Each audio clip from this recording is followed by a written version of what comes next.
The handcuffs went on in Miami.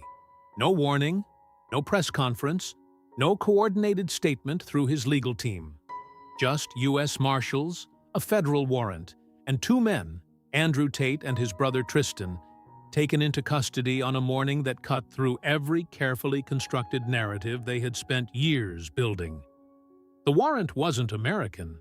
It came from the United Kingdom. The charges listed were not the kind that get quietly resolved in arbitration or walked back by a publicist with a carefully worded statement. Human trafficking, among the most serious criminal allegations a person can face in any jurisdiction on the planet. Within hours, the defense team issued a response. They called it a political attack. They said the brothers were being held in solitary confinement. They described what was happening to their clients as a targeted assault by a system that had been trying to silence them for years. That framing, the besieged truth-teller surrounded by enemies, was not new. Andrew Tate had been selling that exact story to millions of followers for years. The idea that powerful men who speak uncomfortable truths get targeted. That the system always comes for the ones who refuse to comply. But here was the system, in Miami. And for the first time in a very long time, there were no cameras, no platform, no audience to perform for. Just four walls and silence. If the rise and fall of Andrew Tate ever made you question what power and freedom really mean, leave a like right now, because the story behind these walls is more complicated than anything his lawyers are saying. Because what you are about to hear, very few people know. Andrew Tate did not become famous the way most people become famous. There was no record deal, no studio contract, no agent who spotted him at the right party and made the right call. What Andrew Tate built, he built piece by piece, starting with his fists and finishing with an algorithm. Born in Washington, D.C. in 1986 to an American father and a British mother, Tate spent his formative years between the United States and England. His father, Andrew Tate, was a chess master, disciplined, analytical, and largely absent. That absence became a recurring theme in the story Andrew would later tell about himself. The man who had to build his own framework because no one handed him one. He turned to kickboxing, and he was good. Not just regionally good, world championship good. Between 2009 and 2016, Tate claimed 4 world titles across multiple organizations, competing with a technical precision that earned him genuine respect inside combat sports circles. This was not a manufactured credential. He could fight. He won. Repeatedly. But kickboxing, even at the world championship level, does not make you rich. It does not make you famous outside a very specific audience. Tate understood that early, so he started building something else. The pivot to online content was deliberate and surgical. He studied what worked: short clips, provocative takes, the kind of statements that generated outrage and shares in equal measure. By the early 2020s, his name was appearing on lists of the most searched people on the internet. Not because of a viral moment, but because of sustained, engineered ubiquity. Then came Hustlers University, a subscription-based platform selling financial education, mindset content, and access to Tate's model of success. At its peak, it reportedly generated millions in monthly revenue and had hundreds of thousands of active members. The product wasn't just content. The product was the philosophy, a worldview built around masculine dominance, financial independence, and the idea that the system was designed to keep certain men small. Millions of young men bought it, literally and figuratively. And while the empire grew, something else was growing alongside it. But did you really know what was happening behind the content machine? Because while Tate's follower count climbed and Hustlers University processed new subscribers by the thousands, A different kind of documentation was accumulating. Not fan edits, not highlight reels. Formal criminal complaints, filed in Romania, where Tate had relocated and built the operational base of his media empire. The Romanian authorities opened an investigation in 2022.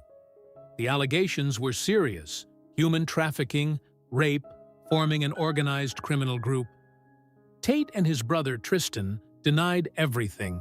Their legal team characterized the investigation as politically motivated, a coordinated effort to silence a man whose message threatened powerful interests. That framing landed with his audience exactly as intended.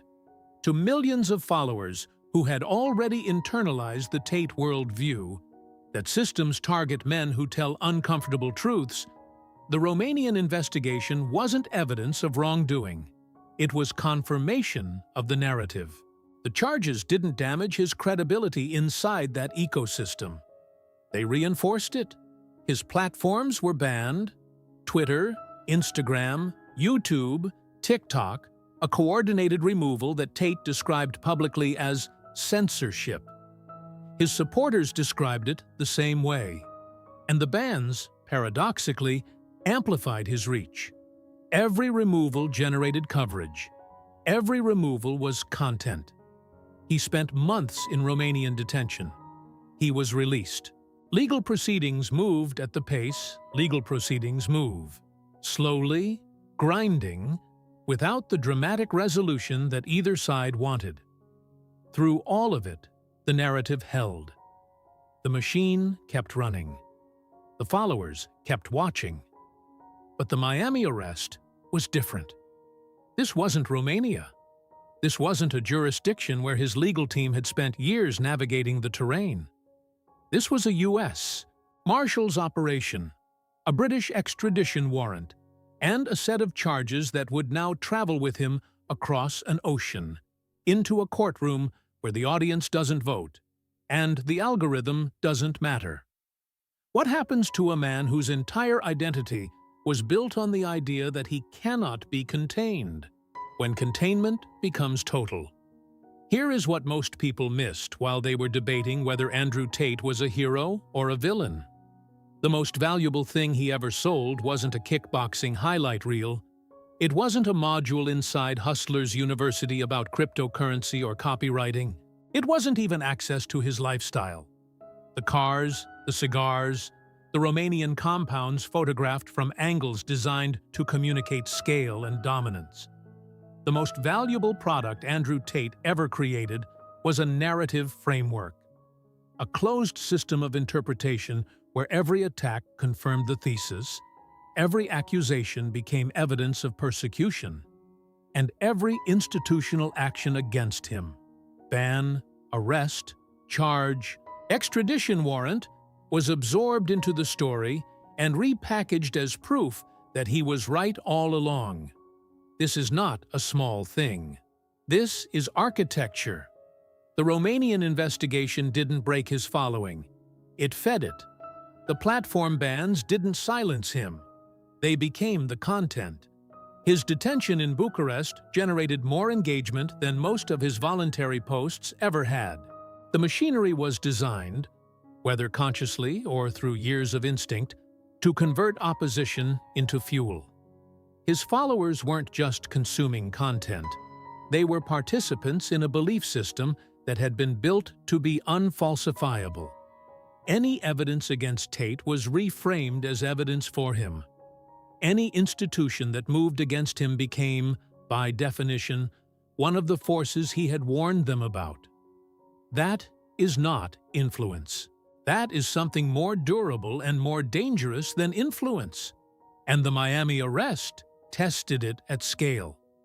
Within hours of the news breaking, his legal team's statement, political attack, solitary confinement, targeted persecution, was being shared by millions of accounts that had been primed for exactly this moment.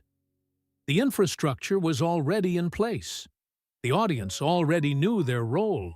They had been rehearsing it for years, but solitary confinement has a quality that no narrative framework fully accounts for. It is, by definition, an experience without an audience. No comment section, no ratio, no clip that can be extracted and reposted. Just a man, alone, with the story he has been telling. And no one left to tell it to. That is where Andrew Tate is now. And that is the detail his lawyers cannot spin into content. To understand what solitary confinement does to Andrew Tate specifically, you have to understand what Andrew Tate was actually built from. His father, Emery Tate, was a chess grandmaster, genuinely brilliant, decorated by the U.S. Army. Capable of calculating 12 moves ahead in a game most people struggle to play at all. He was also, by most accounts including Andrew's own, largely absent from his sons' daily lives. The family moved between countries. Money was inconsistent. Stability was something other families had. Andrew has spoken about this publicly, about growing up without certainty, without a financial floor, without the kind of paternal presence that tells a boy exactly who he is supposed to become. What he received instead was a framework, chess logic, the idea that every position, no matter how disadvantaged, contains a move, that the player who controls the board controls the outcome, that discipline and calculation beat chaos every time. He took that framework and rebuilt it in his own image, replaced chess with combat, replaced the board with a camera, replaced the opponent with a system. But the emotional core was identical. The boy who grew up without a floor built an entire public identity around the performance of having no ceiling. Invincibility as compensation. Dominance as architecture. The philosophy he sold to millions of young men was, at its foundation, the philosophy he had constructed to survive his own instability. That is not cynicism. That is how ideology often works. The men who followed him weren't buying a product from someone who had everything figured out. They were buying a product from someone who had found a way to convert his own uncertainty into a system that felt like certainty. That transaction, that specific emotional exchange, is why the following was so loyal and so resistant to outside information.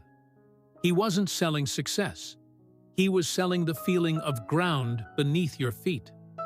And now, the man who built that feeling for millions of others is sitting in a room where the only thing beneath his feet is a concrete floor, and no camera to reframe what that means.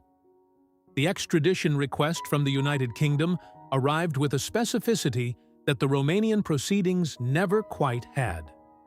British authorities outlined charges of human trafficking and rape alleged to have occurred on UK soil.